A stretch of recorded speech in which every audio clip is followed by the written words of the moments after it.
Salut à tous, bienvenue dans cette nouvelle vidéo YouTube. Aujourd'hui, je suis avec Nassim. C'est très simple, on va discuter d'éléments où on n'est pas vraiment toujours en accord.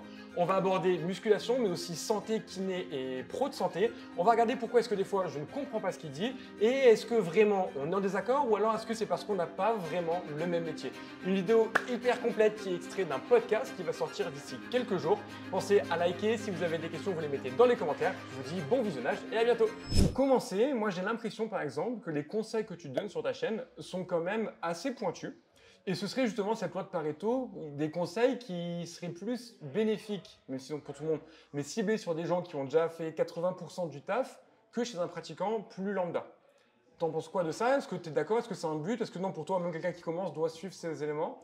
Je suis 100% d'accord. Okay. Ceci dit, quand tu regardes tout le contenu que j'ai fait, oui. Il y a quand même pas mal de contenu qui est destiné aux débutants. Oui. Mais j'avoue que, en fait, je fais du contenu qui aussi me plaît. Et c'est pas que ça me déplaît de continuer à aborder des notions qui sont très très débutantes, hein, mais j'avoue que je suis aussi stimulé dans la recherche, tu vois, du détail et dans le pointilleux. Donc c'est totalement assumé. C'est quelque chose dont je suis parfaitement conscient. Okay. Et je suis tout à fait d'accord pour dire que effectivement, quand on débute, on n'est pas obligé de s'inquiéter de tous ces détails que certaines fois j'aborde en long, en large et en travers. Ok. Et donc par exemple, chez une personne qui va débuter, à quel point pour toi c'est important? Un élément par exemple dont tu parles beaucoup dans tes vidéos qui me semble te tenir à cœur, ça va être par exemple des trajectoires. Ouais. Chez toi, chez un débutant, est-ce que tu as cette vision de non, il peut tirer, j'exagère un peu n'importe comment, ça lui fera du bien? Ou alors est-ce que tu es plus dans la vision de non, autant lui apprendre tout de suite les bons mouvements? Alors, ou non. Encore une autre vision d'ailleurs. Ah non, carrément, que pour un débutant, il tire, ça se passera bien. Okay. Et je pense que, d'ailleurs, tu me rejoindras sur ça, limite, c'est même peut-être mieux pour lui d'apprendre à tirer un petit peu, pas dans tous les sens, mais ne pas être complètement fixé sur une trajectoire, potentiellement que ça lui apprendra justement à pouvoir gérer différentes positions sans avoir de problème par la suite. Okay. Mais après, j'avoue que plus vite l'apprentissage d'une bonne technique, pas de la technique parfaite, hein, mais d'une bonne technique sera fait rapidement, mieux ce sera. Pour l'hypertrophie, je précise bien à chaque fois que les conseils que je donne, c'est vraiment hypertrophie.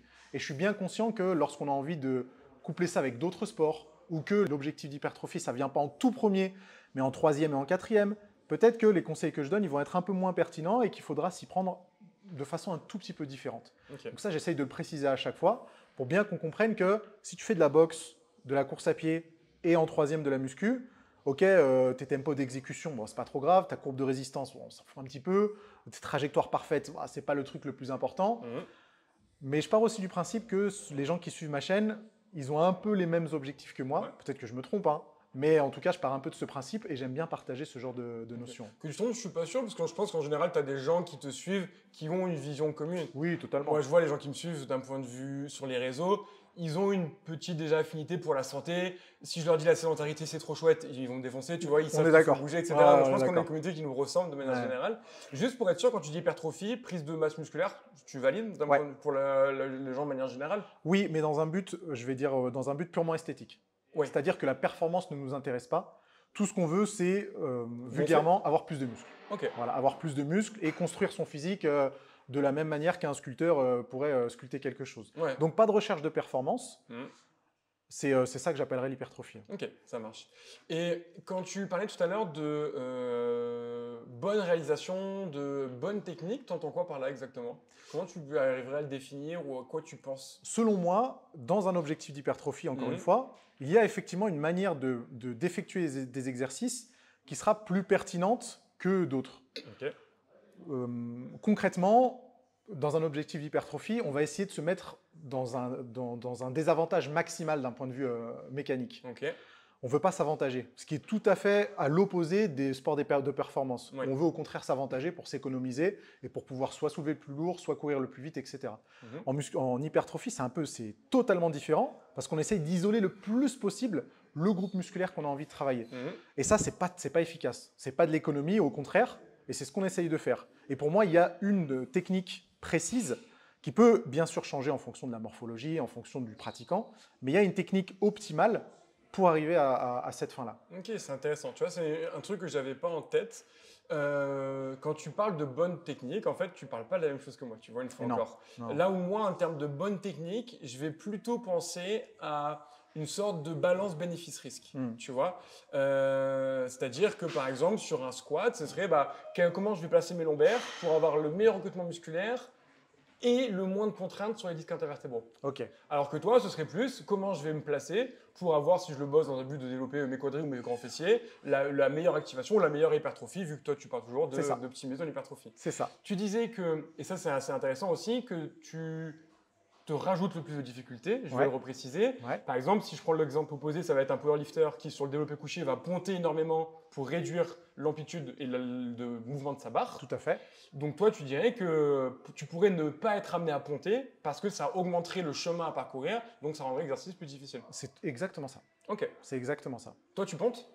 Moi, je ponte pas. Ok. À 0%. Ok, donc tu es complètement plat sur Je conserve ma cambrure naturelle, mais vraiment, je fais en sorte d'être, encore une fois, le plus désavantagé mécaniquement. Donc, je veux que ce soit que mon grand pectoral qui intervient. Je suis bien conscient que ce n'est pas possible à 100%, mais en tout cas, je veux réduire au maximum l'intervention de n'importe quel autre groupe musculaire, que ce soit triceps, deltoïdes, dorsaux, tout ce que tu veux. Je veux vraiment que la majorité de la sollicitation soit faite grâce au grand pectoral. Et c'est la même chose pour tous les autres exercices, qu'ils soient polyarticulaires ou non d'ailleurs. Que ce soit un squat, un soulevé terre, un développé couché ou des élévations latérales, plus l'intervention des groupes musculaires qui ne m'intéressent pas est basse, mieux ce sera. Et pour moi, ça implique une technique qui est presque robotique, qui est au millimètre près.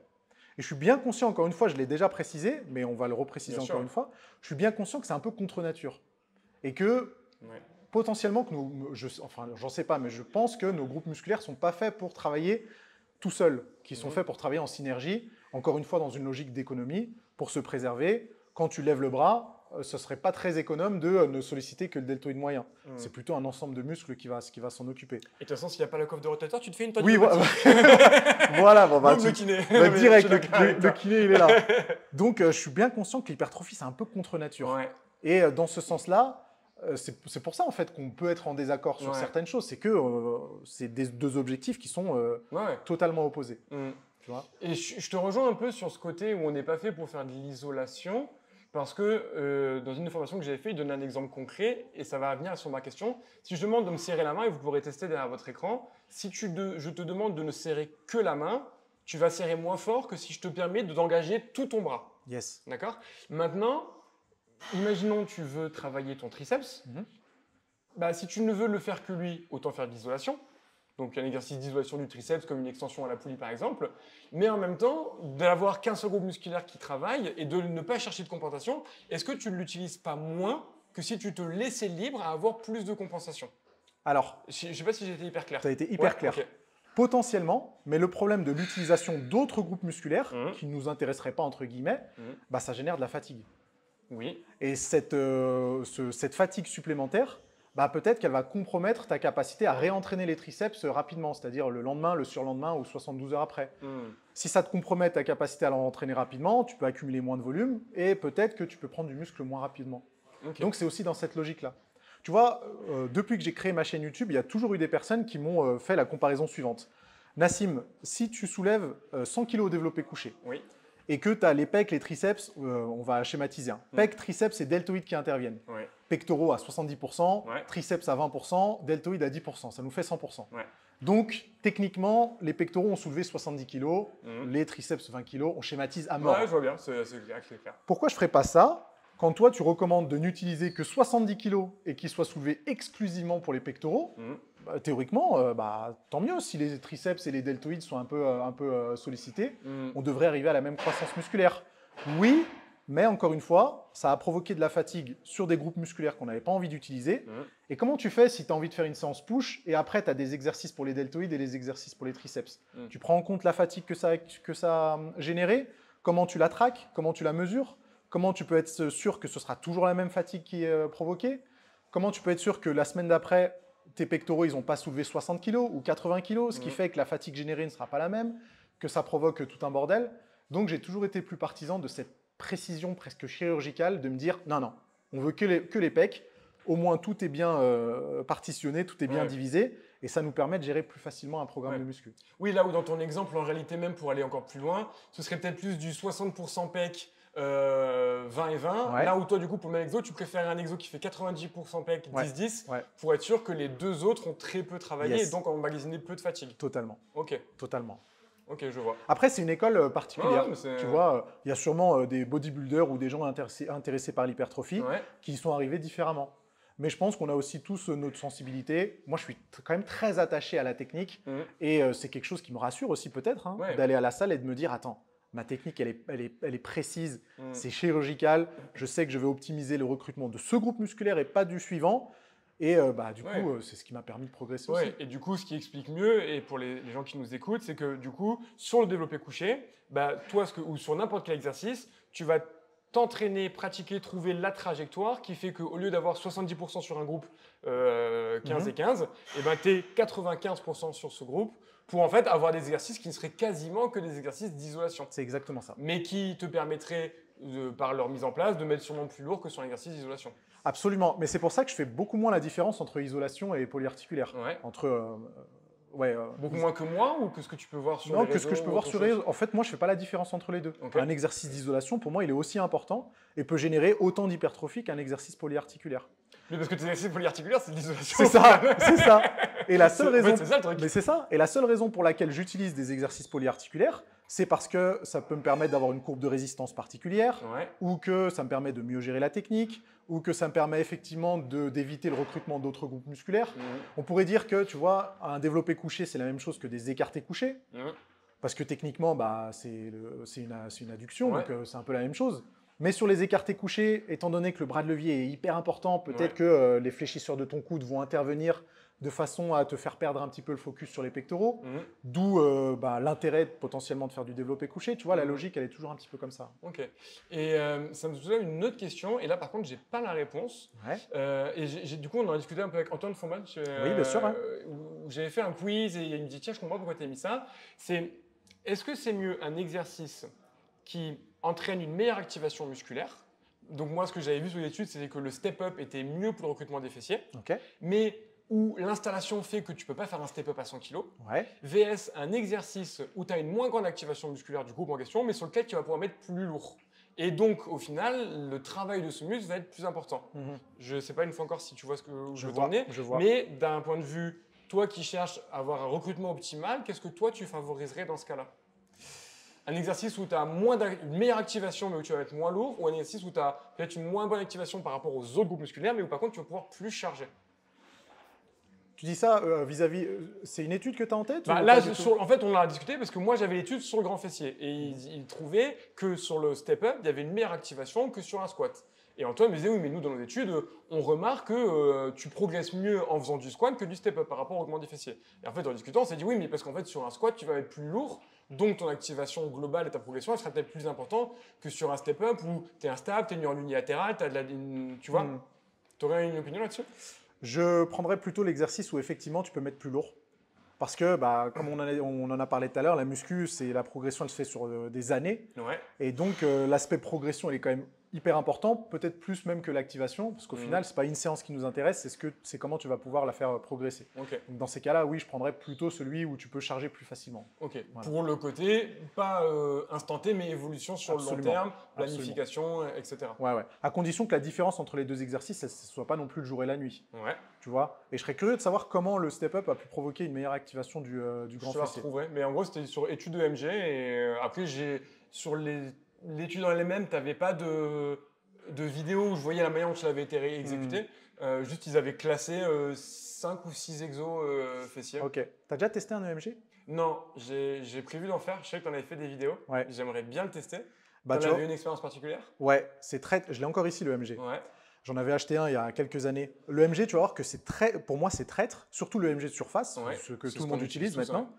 Le EMG de surface, je pense qu'il favorise les exercices où la longueur musculaire est un peu moins importante. Je pense parce qu'il y a plus de fibres, entre guillemets, sous le capteur, ce qui pourrait capter plus d'activation. Tu dis ça parce que tu avais trouvé des incohérences et c'est comme ça que tu les expliquerais? J'ai toujours eu des exercices que j'appelle, je ne sais pas si tu les classes aussi dans ces catégories-là, des exercices à forte tension de contraction qui provoquaient toujours, quel que soit le groupe musculaire, une meilleure activation que les exercices à forte tension d'étirement. À l'EMG? À l'EMG. Alors qu'on sait que théoriquement, une forte tension d'étirement pour l'hypertrophie, c'est censé être plus intéressant, plus efficace. Donc, tu vois, cette différence, elle met un peu la puce à l'oreille. Et l'EMG, pour moi, c'est plus intéressant pour tester différentes variantes du même mouvement plutôt que pour comparer différents mouvements sur un même groupe musculaire. Par exemple, comment se placer sur un squat pour avoir le meilleur recrutement sur les fessiers? Avec l'EMG, ce sera plus intéressant que comparer l'activation sur du hip thrust, du squat, du step up, etc. Parce que selon moi, ce sera toujours le hip thrust qui va provoquer la meilleure activation, EMG. Ok, oui, d'accord, je vois. Oui. Ce qui, pour moi, me paraît plus cohérent parce que tu vas réduire le nombre de biais par les activations d'autres muscles aussi. Et ça rejoint un peu l'élément dont on a discuté avec Antoine, qui est qu'en effet, entre un hip thrust où tu vas avoir aussi des ischios, vs un squat où tu as quand même moins d'activation d'ischio, mais peut-être plus de paravertébraux, derrière d'avoir juste une activation. En fait, il faudrait prendre tout. Tu vois, il faudrait avoir et les érecteurs du rachis et en fait, en tout cas, tous les muscles qui travaillent en synergie, tu vois. Donc là, sur une chaîne postérieure, au moins ischio, fessier et paravertébraux. Ouais, mais c'est une galère. Et je t'avoue que je suis presque persuadé que dans les études en question, ils le font pas. Non, tu as des études qui le font. Moi, j'ai trouvé des études, par exemple, quand je cherchais un peu sur les variantes de pompe, etc., tu vois, où là, ils prennent beaucoup de muscles en même temps. Sur les tractions aussi, il y en avait pas mal, où du coup, tu vois, ok, voilà comment agissent le triceps, les muscles des avant-bras, les muscles fixateurs, etc. Mais ils comparaient un seul exo et sur les variantes de l'exo, les différentes activations des autres muscles. Donc ça rejoint ce que je nous dis en final. Ouais, carrément. Et ça te paraît plus cohérent. Ouais, et ça vaut le coup de tester, je pense que ça va beaucoup t'intéresser. En plus, maintenant, c'est plus abordable, c'est plus facile d'utilisation, donc c'est toujours bon à avoir en fin de compte. Ok. Par rapport justement à ce côté bon et mauvais exercice, quelle est ta vision, toi, sur ce qui serait dangereux ou pas dangereux? Ça m'intéresse d'avoir ton opinion. Nous, c'est un sujet qui fait beaucoup débat en tant que pro de santé, que ce soit les kinés, les ostéos sur les réseaux sociaux, sur la bonne manière de réaliser un squat, un deadlift. Tu as fait une vidéo sur le squat il n'y a pas longtemps d'ailleurs. Est-ce que c'est un truc sur lequel toi, tu fais spécialement attention? Ou alors non, c'est tout pour l'optimisation musculaire? Tu connais la réponse. Tout pour l'optimisation musculaire. Ok. Est-ce que ta question, ça veut dire, est-ce que je supprime des exercices volontairement ou est-ce qu'il y en a que je déconseille? Oui. Ouais. Non. Donc par exemple, si demain, le Jefferson Curl, tu vois ce que c'est? Et si demain tu te rends compte que le Jefferson Curl est le meilleur exo pour activer l'ischio, tu bombarderas il est dans ma séance ischio le lendemain. C'est sûr et certain. Ok. C'est clair et net. Après, encore une fois, ça revient à ce qu'on disait juste avant, le Jefferson Curl. Est-ce que je vais pouvoir le faire progresser? Est-ce qu'il va bien s'associer aux autres exercices de ma séance ischio? Il y aura sûrement d'autres questionnements. Mais si j'ai la preuve par A plus B que c'est un mouvement de fou, oui, je le mets. Tu vas me dire que c'est le cas? J'ai pas d'études sur le Jefferson. Et là, tu parles pour toi ou tu le préconises aussi pour monsieur, madame, tout le monde? Ah, ça, c'est une bonne question. Pour moi, déjà, c'est sûr. Il intégrerait ma séance. Pour monsieur et madame, tout le monde, non, il y aurait sûrement d'autres choses à prendre en compte. Il y aurait d'autres choses à prendre en compte. Non, la réponse serait probablement un peu plus compliquée. Il faudrait approfondir un petit peu le sujet. Parce que du coup, toi, tu bombardes parce que tu n'es pas spécialement blessé, tu n'es pas spécialement sujet aux blessures et tu te dis je vais être progressif et ça suffira à faire en sorte que le mouvement est bien toléré. Exactement. En plus, je pense connaître mon corps par cœur maintenant. Et donc, s'il y a un truc qui ne va pas, je pourrais l'identifier très très rapidement. Donc moi, je le mettrais direct dans ma séance. Et donc, il n'y a pas d'exo qui pour toi, enfin, je vais la reformuler, est-ce que pour toi, il y a des exos qui sont mauvais ou moins bons pour un pratiquant de musculation? Vraiment, j'ai pas d'exemple qui me viennent en tête comme ça. Pour moi, c'est pas l'exercice qui poserait problème, c'est plutôt son exécution. Donc, automatiquement, je ne viendrai pas en supprimer ou en déconseiller en particulier. Tu vois, là, c'est un endroit où je pense que je te rejoins moins. Parce que, comme je disais tout à l'heure, moi, j'aime bien ce côté un peu balance bénéfice-risque. Par exemple, si je prends l'exemple du tirage vertical, il y a, pour moi, mis à part certains cas particuliers, peu d'avantages à venir tirer derrière la nuque. De recrutement musculaire, donc autant faire tirer les gens devant la nuque avec la barre qui va arriver au niveau des clavicules, etc. Le développer un strict press, je préfère largement quelqu'un mettre la barre devant les clavicules plutôt que mettre la barre derrière la nuque. Et là, ça, je le garderais peut-être plus pour des pratiquants d'haltérophilie ou de certains sports qui auraient besoin de cette amplitude, parce qu'en fait, les contraintes dans les tendons ou dans l'articulation vont être très, très, très, très importants et les gains avantages musculaires ne seraient pas spécialement plus intéressants. Mais tu sais que là, on est d'accord. Mais là, tu dis ça en partant du principe que le tirage nuque ou le développé nuque serait plus efficace que la variante devant. Je ne pense pas que ce soit le cas. Non. Ah ouais. Donc, tu veux dire que si demain, on me montrait que le tirage nuque provoquer un meilleur recrutement du grand dorsal que le tirage poitrine. Est-ce que je mettrais le tirage nuque dans mon programme de muscu? Alors ça, c'est une première question, mais tu m'as répondu oui, c'est ce que tu m'as dit pour le Jefferson Curl. Je pense que tu le ferais. Mais moi, ce que je me dis, c'est plutôt si tu vois quelqu'un qui dit « Ok, moi, je fais ça régulièrement, est-ce que tu le laisserais… » Enfin, ou j'ai envie de faire ce mouvement, est-ce que tu le laisserais faire ou est-ce que tu l'orienterais sur un autre? Non, effectivement, je l'orienterais sur un autre. Je l'orienterai sur un autre parce que, tu l'as bien dit, la balance bénéfice-risque, pardon. J'ai pas dit risque. Ça, je l'ai pas dit là-dessus. Je suis désolé. La balance bénéfice-risque. Ça, je l'ai dit. Moque-toi, vas-y. Bénéfice-risque, elle doit être prendre en compte. Okay. Donc sur ça, on est totalement d'accord. Okay. Donc oui, je ne vais pas laisser quelqu'un faire un exercice qui n'apporte pas de bénéfice supérieur, alors qu'il pourrait être effectivement un peu plus risqué. Ok, donc je pense que j'avais mal formulé ma question initiale pour ça. Et donc maintenant qu'on a cet élément-là, d'après toi, mis à part ces deux dont on vient de parler, est-ce qu'il y a d'autres exos comme ça où tu te dis, ou alors d'autres variantes que tu minimises ou que tu maximises en disant, ok, en faisant ça, tu as peut-être moins de contraintes, ou tu vas peut-être mieux le ressentir, ou tu seras peut-être mieux, et d'autres que tu préfères. Ou alors, ça se trouve, non, tu laisses faire leurs adhérents, ou tes adhérents, ou tu laisses faire la personne, ou tu vois tes routines habituelles. Ah ouais, je comprends. J'ai pas d'exercice qui me viennent en tête. T'en as, toi? Jefferson Curl, tu considères que c'est un risqué? En fait, Jefferson Curl, pour moi, ça reste un mouvement qui est difficile pour les douleurs de dos. Donc, en cas de hernie discale, etc. Une fois encore, pour ceux qui m'écoutent, je vous invite à aller voir ce que raconte les chroniques de la douleur, qui, lui, a un peu un discours différent. Donc, c'est intéressant d'avoir son point de vue aussi. Il y en a qui sont très genre, le corps s'adapte, faites les mouvements musculaires progressifs. Et là où moi, j'ai une vision peut-être un peu plus, oui, il s'adapte. Mais une fois encore, je trouve que sur un bon deadlift, si tu veux les ischios, bah, tu le fais en Romanian ou en jambe tendue et tu auras les points positifs.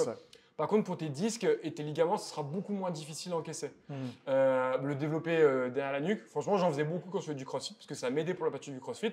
Mais depuis que je fais plus de crossfit, je l'ai arrêté parce qu'il me faisait quand même des douleurs dans les épaules et je le trouve plus difficile là où maintenant je le fais en tirant. Le sissy squat, tu vois, pour moi, il me paraît bien parce que tu as une grande tension d'étirement, si pas de bêtises, au niveau du quadriceps. Absolument. Mais par contre, tu as aussi beaucoup de contraintes au niveau rotulien.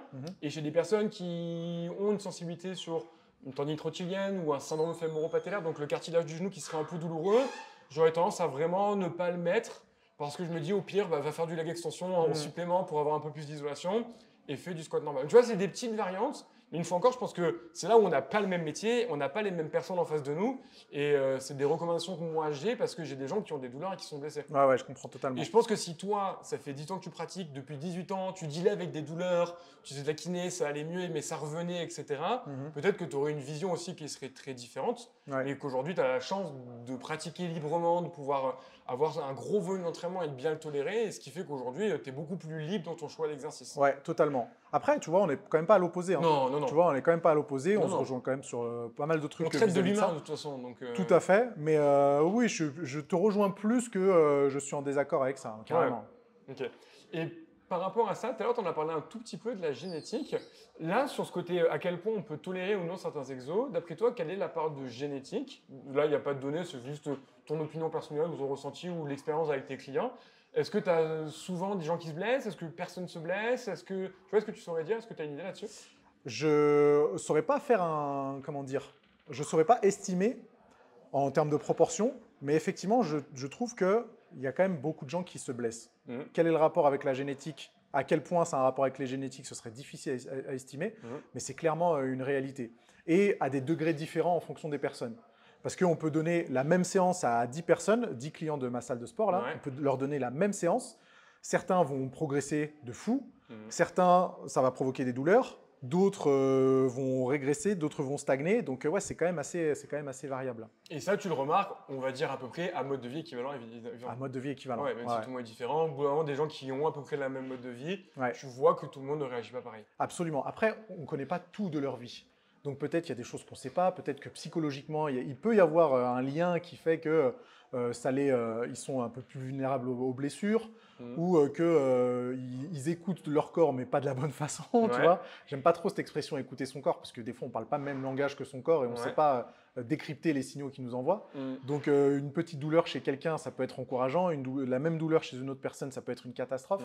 Donc tu vois, on ne connaît pas non plus toutes les variables comme ça. Puis écouter son corps même à l'effort, tu vois. À quel point, je pense que chez ses adhérents, tu dois le voir, il y en a dès que ça devient difficile, douloureux, flemme. J'ai des patients, des fois, je les mets sur la presse au bout de 3 reps. et toute la séance qui râle, et franchement c'est relou, tu vois. Et t'en as, c'est limite toi qui dois leur enlever l'haltère parce qu'il faut une technique dégueu, mais qui va pousser pendant 20 secondes. Absolument. Mais il va l'avoir, c'est ta dernière rep. Tu vois, t'as ces extrêmes-là aussi. C'est totalement ça. Non, merde, totalement ça, ouais. Okay. Et un autre truc par rapport à ça, ce serait justement par rapport aux patients au cabinet. Je veux bien que tu me donnes ton opinion sur un discours que moi j'ai. Une fois encore, c'est pas des gens qui ont des buts d'hypertrophie, mais souvent quand je leur donne des exos à faire, à l'époque, je leur disais 3 x 10 parce que comme je te l'ai dit en off, les kinés à la base, on savait pas prescrire des exos. Après, j'étais devenu hyper précis. Là, vous me faites 4 x 12,5 reps. Et maintenant, ce que j'ai tendance à leur dire, c'est faites entre 3 x 8 et 5 x 15. Et en gros, je leur dis, si 3 x 8 c'est trop dur, mettez plus léger. Si 5 x 15 c'est trop facile, mettez plus lourd. T'en penses quoi de ça? Tu valides? C'est trop large comme spectre? Non, je pense que c'est une super approche, surtout pour des personnes qui n'ont pas un objectif d'hypertrophie exclusif, tu vois, et qui ont envie de... Sinon, j'envoie tes vidéos, c'est ça. Voilà. Mais j'aurais même tendance à dire que pour un objectif d'hypertrophie exclusif, pour certains pratiquants qui n'auraient pas forcément beaucoup d'expérience, au contraire, leur donner cette flexibilité, à condition qu'ils soient bien encadrés, parce que trop de liberté, des fois, ça peut être un peu compliqué à gérer. Leur donner cette flexibilité, ça leur permet vraiment d'identifier sur quelle fourchette de reps ils sont efficaces, sur quel volume ils sont efficaces, et après, du coup, de faire évoluer leur programmation en conséquence. Donc, je suis totalement partisan. Et toi, entre 3 x 8 et 5 x 15, la taille de la fourchette te paraît bien? Bah oui, tu n'aurais pas réduit ou augmenté? Bah non, en plus, ça peut, virtuellement, ça peut provoquer les mêmes adaptations.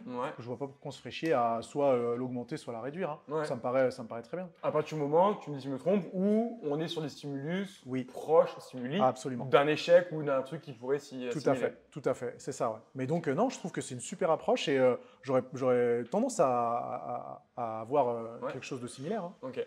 Et par rapport aux clients que tu peux avoir, comment toi tu gères justement, tu vois, on en parlait, tu as été peu blessé, donc ta vision elle est peut-être différente de la mienne qui moi voit des gens blessés toute la journée. Comment tu arrives à faire la part des choses quand tu donnes des conseils ou même avec des clients ou quand tu parles en one-to-one entre voilà mon expérience personnelle, ce qu'elle m'a appris, voilà ce que dit la science, parce que c'est un truc je sais sur lequel tu es assez friand quand même d'avoir des littératures, et voilà ce que mon expérience de coaching a donné. Comment tu arrives à mélanger ou à prendre la part de ces 3 éléments? Je prends quand même du recul vis-à-vis de ma pratique perso.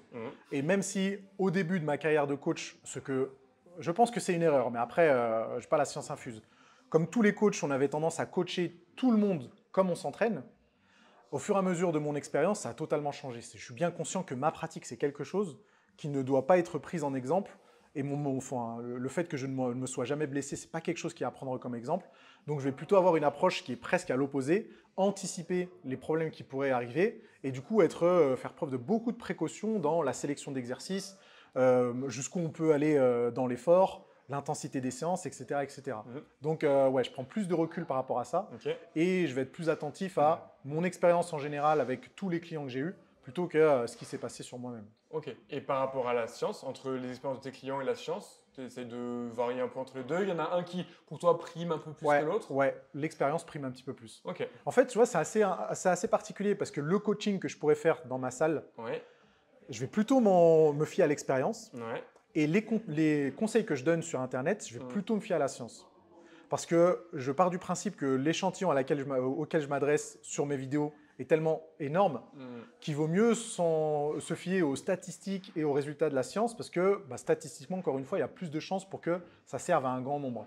Alors que pour le coaching, étant donné que l'échantillon est un peu plus restreint, l'expérience fait que ça me permet de prendre de meilleures décisions.